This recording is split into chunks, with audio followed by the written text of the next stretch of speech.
Hey, Motorman here. And just the other day, I'm riding by my local Harley-Davidson dealership, and I happened to spot this 2018 Yamaha Star Venture Transcontinental.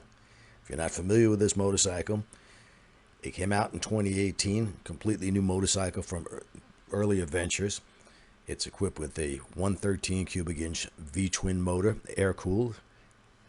It has belt drive and just about every high-tech feature you could possibly think of.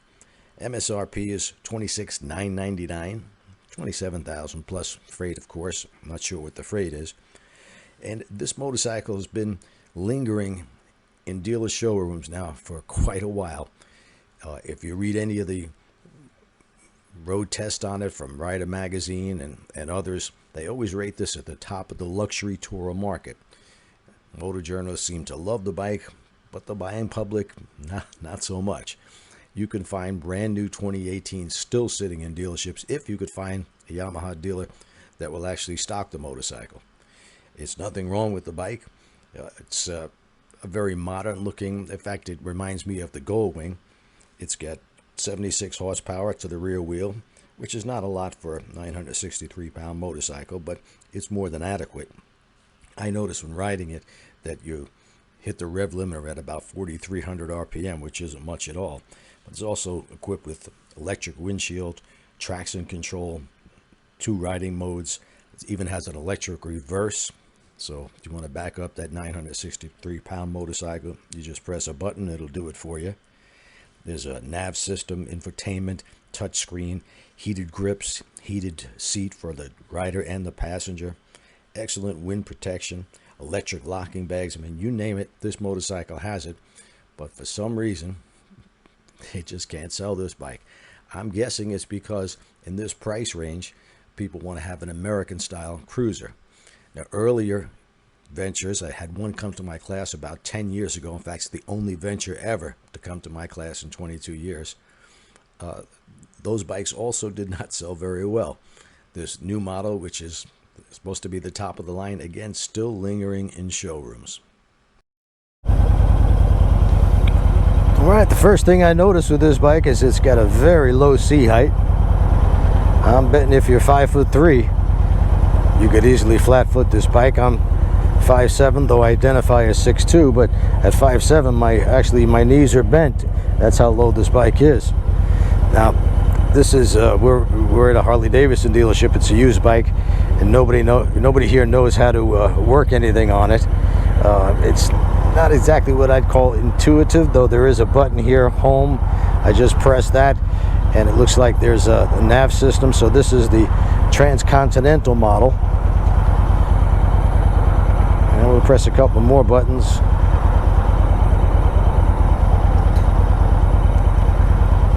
Don't know what they do, but the main thing is how does it ride? So let's find out.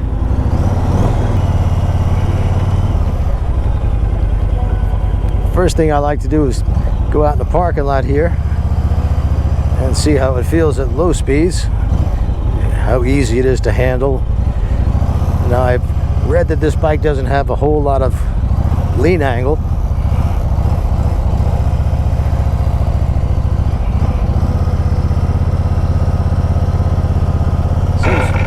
Yeah, I would say about probably 29, 30 degree lean angle. Just a guesstimate, seat of the pants.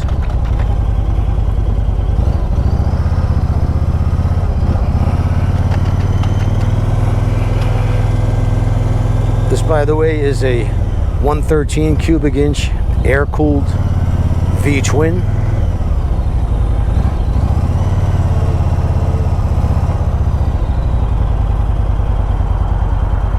And I believe it puts out 78 or 79 horsepower.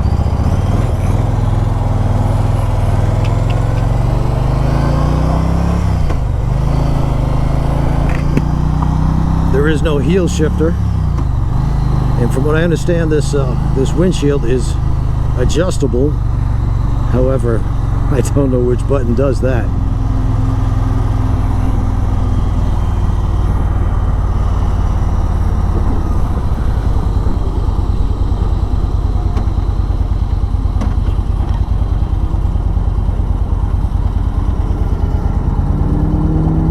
at 10,768 miles, which should be that, or should mean that it's just broken in.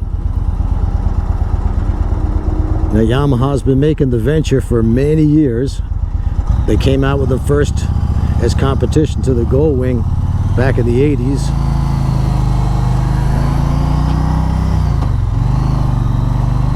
And I see it does have, no, it does not have self-canceling turn signals. So that's a minus. You would think with all the stuff on this motorcycle, it'd at least give you self-canceling, but I made the turn, signal light stayed on. Smooth motor, plenty of torque. But this bike weighs, according to Yamaha's website, 963 pounds. I believe that makes it the heaviest motorcycle money can buy. And on this 2018, the Transcontinental package was an option. That gives you all the bells and whistles. It was a $3,000 option. It's now standard equipment.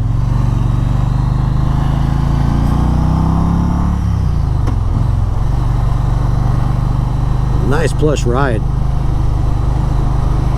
Definitely rides softer than a Harley Ultra. Probably about the same as the Indian touring motorcycles. But anyway, the history on this motorcycle, they originally came out to compete with the Goldwing, and it looked, in fact, very similar to a Goldwing at that time. Later on, they changed the styling to look more like the classic American look, or the Harley Davidson look. And they had a V4 that was supposed to be a very powerful motor, except they detuned it. And I mean, it had plenty of power, but it was, you would think the V4 would have given you a lot more. They detuned the motor. That motor was out of a sport bike, and performance-wise, it was always right at the top of most heavyweight touring motorcycles, but didn't have near the power of the Goldwing when they came out with the 6-cylinder motor in the Goldwing. Now, this is an air-cooled motor, just like Harley's, because they did their research and they found that that's what people wanted in this type of motorcycle. They didn't want a V4. They didn't want water cooling. The focus group said they wanted an air-cooled V-twin. Unfortunately, it was never a big seller, mainly because the price was, I would say, is too close to Harley Davidson motorcycle, so very few people would choose it over the Harley Davidson for whatever reason that is.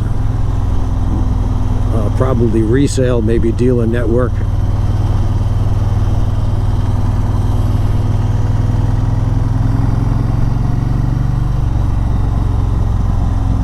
By the way, this seat feels very comfortable. Gives you a nice back support as well. It's a little on the soft side, so I don't know how it's going to be after a couple hours in the saddle. Generally, a little bit firmer seat is better. It doesn't feel like it weighs 963 pounds. I mean, it doesn't feel like a lightweight either, but it doesn't really feel any heavier than a Goldwing or a Harley Ultra. And again, that's what this bike was made to compete with. The funny thing is, in the price range, it's about the same as you'd get price-wise for a Harley Ultra. But this year, like I said, for the 2021 models, they gave you the top of the model range. They reduced the price by $3,000, and that's because these bikes just linger in the showrooms. Many dealers won't even stock them because they know they're going to hang around a long, long time. And yes, no dealership wants to have this kind of money just sitting on the showroom floor for 2, 3, 4 years, and then have to really discount the bike big just to move it out of there. And they just never have been a big seller. And even with this new revised model that came out in 2018, it still continues to be a fine motorcycle that oddly nobody buys. When I say nobody, I don't mean nobody, I mean very few people. Generally, people in this going to go in this price range are going to get a Gold Wing or a Harley Davidson Ultra or an Indian Chieftain.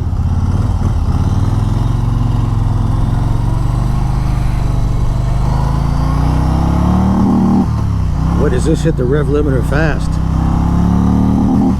4,500 RPMs, you're all out of revs.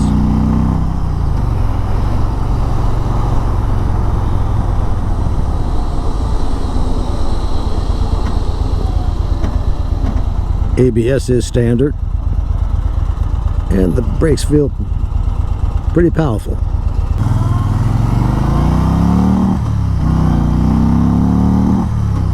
Boy, I hit that rev limiter without even trying, just trying to get a feel for how much power the bike's got. And yeah, 70, I think it's 78 horsepower. I could be mistaken about that. It might be 88 horsepower, but it's moving 65 pounds or so. That's a lot of motorcycle.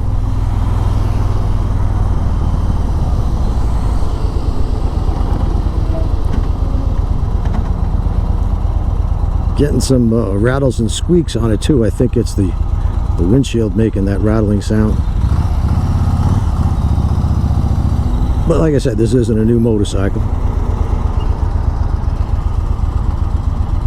Does not feel, it feels like all the weight is down low because there's no problem getting the bike up off the kickstand.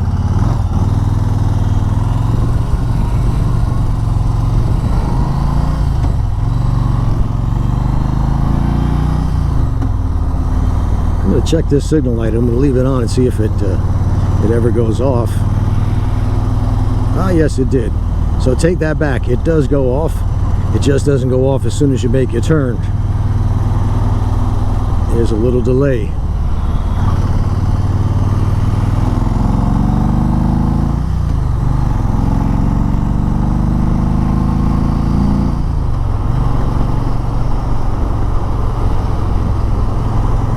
Yeah, this is the kind of motorcycle you can get on and ride all day long and not get fatigued.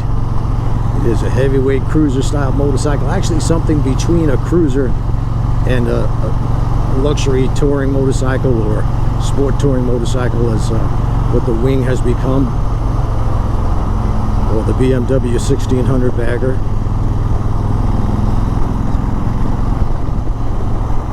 But I've actually never seen one of these on the road in all my travels since 2018.